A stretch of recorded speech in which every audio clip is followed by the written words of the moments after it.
Hello, citizens of the multiverse, and welcome to Dark Knight Nation. Today on Comics Insider, we're going to be discussing The Batman's Grave by Warren Ellis and Brian Hitch. So this is a 12-issue Maxi series. I believe it's in continuity, but if I'm wrong, feel free to correct me. And it's just taken Batman into this really detective-driven story, and that's something that I'd really be into. It's a book I've kind of been excited for a good while, especially after Warren Ellis did his Detective Comics 1000 story. It was one of the few stories in that anthology that I really enjoyed. Plus, Brian freaking Hitch, man. You can't go wrong with him. But before I say anything, I do want to let you guys know to stick around towards the end of the video for you to enter in to win some free goods. So, stick around for that. And that's all courtesy of AJ's Comics. Let's get into this book. The Batman's Grave opens up to Alfred cleaning the Wayne family gravesite, and he considers that he'll see Bruce's filled before he dies. It's really morbid, and it starts to establish where Alfred's emotions are grounded in this story from the get-go, and obviously he's going to be playing a big role moving forward. Batman, meanwhile, saves a couple with a child as they're about to get gunned down in an alley. Oh boy, how original. Now, of course, Batman dispatches them quickly, and it follows an unattended 911 call to an apartment building. They complain of an unexpected death of a neighbor. He's been missing for about 3 days. There's a stench coming from the apartment, yada yada yada. We make, the derivative conclusion that the guy's dead. And so Batman enters only to find a half-decomposed corpse. Sprawled across the wall are like 5 years worth of Batman news clippings. So this is getting to spice up a little bit. Now, at the scene of the crime, we begin to see a little bit of the narrative perspective that Warren Ellis is going to be taking. And we're following Batman's mental process as he's solving a case. He notices that the hands of the victim have been cleaned, the sinks are sterilized, and the entire apartment is pretty much wiped from any excess DNA. So this killer had this very well thought out. But it is to be noted that there was a lot of care taken with the body. I mean, it was just laid across the bed, as if he were sleeping. So that's definitely going to come into play later.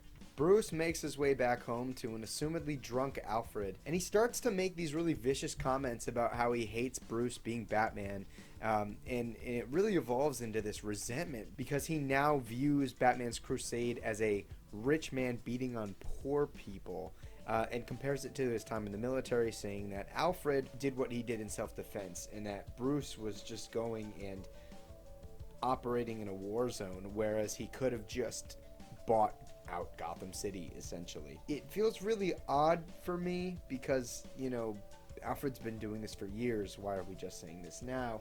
If you were really in this level of opposition to Bruce being Batman, why are you still doing it? I mean, if your resentment for Bruce being Batman stems far beyond the notion of, him dying at a young age or him essentially giving up his life to this mission that he can never really completely fulfill, it really deprives Alfred of a certain level of agency that as a Batman fan I know him to have, right? Like, if we had focused more here on Alfred being afraid for his son's life and or lack thereof, I think it would have been more effective, but we tried to push it into something entirely different that seems to carry more thematic weight for this story, and it just ends up being kind of ineffective. It just doesn't make a lot of sense to me, but let's move forward. Batman uses this holographic imaging technology to enter the scene of the crime using his case files and this kind of notebook that Vince Stanek kept of his everyday life. He learns that Vince was actually employed at the Gotham City DA's office, and after a mental breakdown, he lost everything, moved into this slummy apartment, and his life began to really spiral downhill. He determines that Vince used Batman as a metaphor for stability, just seeing as his job being part of the Gotham justice system was chaotic and constantly lacking effectiveness. And I guess Bruce comes to the conclusion that Batman pretty much represented everything that wasn't in the best way possible. He kind of uses this as a source of motivation to restabilize his life. We learn, due to context clues from the earlier conversation with Vince's neighbors and a meticulously noted journal outlining his ambitions and desires for effectively becoming a member of society again, started getting his life back on track. He started getting dressed regularly so that he could plan out his day and hopefully eventually return to the workforce and become a productive member of society. One of the key things to note here is that during Vince's solitude of sorts, 3 people came to visit him, one being like a social worker, another being, I believe, a psychiatrist, I might be wrong, and the third being just a friend who seemed like a polite, well-spoken guy. And so when Vince's friend notices that he's restabilizing his life, he says that he wants to bring by a surprise, like a congratulatory gift. And Batman soon determines that it was the friend that has to have killed Vince. But what were his motives? It becomes very clear to Batman that the only possible suspect of this murder was Vince's friend. The body was taken quite good care of, although there was foul play and Vince fought back because he had a new ideal of life to really stand for. The body was laid across the bed gently, his hands were washed, the apartment was kept up with in terms of cleanliness, so why would he want to kill his friend? Batman eventually makes his way back to the physical crime scene and realizes that the friend was obsessed with Vince and the companionship that he provided, and Batman finds him under the floorboard of his apartment, and that's how the issue closes out. So I'm really split on this issue because I wanted to like it a lot more than I did. One of the tools that Warren Ellis uses is following Batman's thought process as he's moving, throughout solving the case, and I really like that. But if you're going to do that, the entire process has to be logical. Otherwise, if you want to make Batman seem smarter than the rest of us, you're going to have to omit information. And because Warren Ellis didn't, he kind of uses this really cheesy access point into Batman solving the crime, and it's basically that Vic had 2 cups in his cupboard, and so that's how Batman was able to figure out that it was his friend that murdered him. Now, hear me out. I live alone, and I have a lot more than 2 cups in my cabinet, and if I were to be killed in my house, I think it'd be a little bit ill-contrived to start pointing, fingers at my friends. There is an element of validity to this conclusion, though. Just seeing that Vince's friend, who we're calling Ed towards the end of this story, took care of the body after killing him, and he just wanted to be near him, and that's why he hid under the floorboards. Everything was clean, everything was well taken care of, and the only source of foul play was because he wanted his friend to be there forever and not restabilize his life and move elsewhere. And really, to be 100% frank with you, I don't think I should be able to solve a mystery that Batman is working on before Batman does. I don't fancy myself that smart, especially to the degree that the world's greatest detective needs a bunch of contextual clues that I didn't. There was just a lot about this story that was either unoriginal or just felt awkward. I mean, Alfred really just goes for the groin when attacking Bruce on him being Batman. And it's kind of in a way we've never seen before. In the sense that it's more intense than I think I've ever seen, and it's a little bit more unwarranted than I think I've ever seen. If Alfred is that resentful of what Bruce is doing in regards to him essentially beating the shit out of the poor, one would think that he would have done something about it and or not supported it. I don't know, maybe it was a product of Alfred being drunk, but it just felt really sort of unnecessary. I mean, you can develop a conflict between Bruce and Alfred's ideals, and personally, I think I would have pushed a little bit more towards the fact that in order for Batman to be Batman and flourish, Bruce is kind of taking a back seat and losing his own life. I just feel like that would have been more effective rather than diluting his message with anything other than concern for his son. Warren Ellis really spent some time trying to make some really relevant commentaries on how there's been this systematic poverty that exists in our society, and kind of asserts the idea that Batman helps to enforce it, and then later kind of weakly makes a counter argument that, Batman's existence can act as a metaphor or a symbol to topple the challenges. But both of these themes are just kind of set in limbo, right? The opposition of Batman, by way of saying that he is this authority figure for this discriminatory system, just overpowers it. And I personally can't connect with it, you know? I mean, we've seen Batman on a number of other levels, aside from, you know, being the kick-ass Cape Crusader, has also used his finances to provide jobs and take part in a lot of really charitable operations. So this book kind of tries to make it seem like all Batman does is beat the shit out of people, and that's that.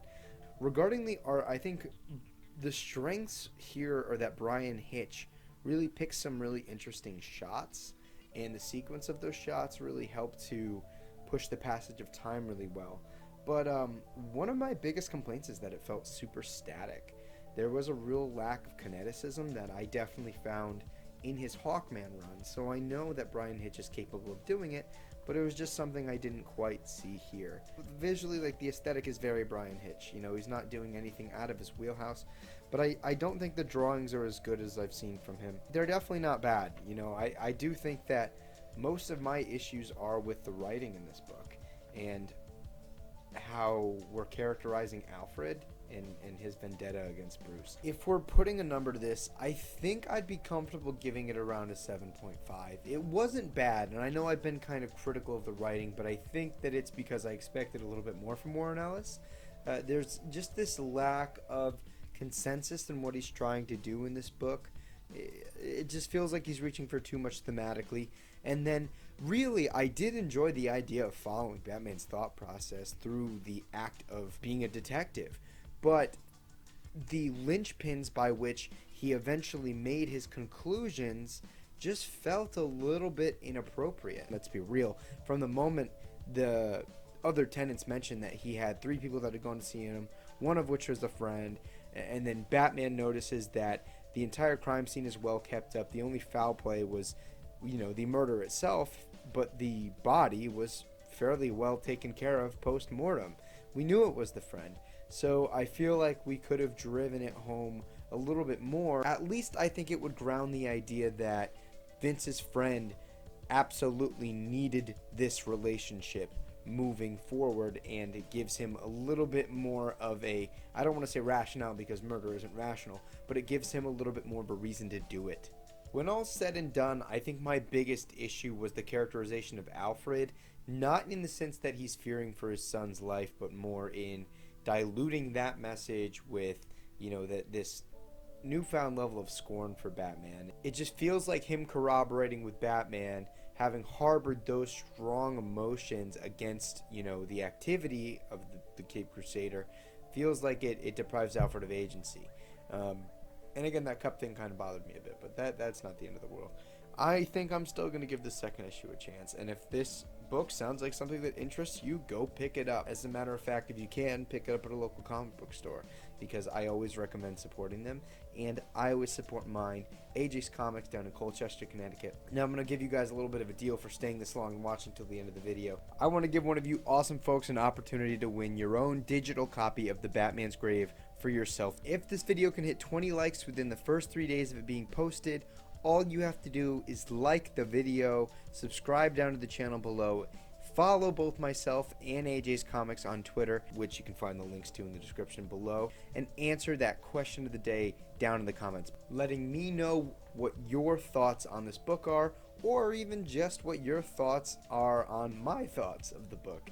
Either way, I'm totally fine with that. These guys are a great shop, and if you do happen to be looking for a local comic book store to support and pick up your comics from by subscribing to their pull list, which you can manage completely online, you get 10% off everything in the store, and if you let your order accumulate to $100 or more, it's free shipping. Even if you're active military serving overseas on a United States military base, it still applies, which is super great. And between you and me, I end up going there and spending more than what I do on my utilities every month. So there's definitely something to be said about how great of a shop it is and how much I personally want to contribute to that store. With all that out of the way, I wanted to thank you guys so much for watching this. I love getting the opportunity to sit down and break apart these comics and talk about what works and what doesn't. If you haven't already, make sure you subscribe to the channel. Follow me on both my Twitter and Instagram to keep up with everything Dark Knight Nation. And if that's the case, we'll see you in the next video on Dark Knight Nation. Thank you for watching.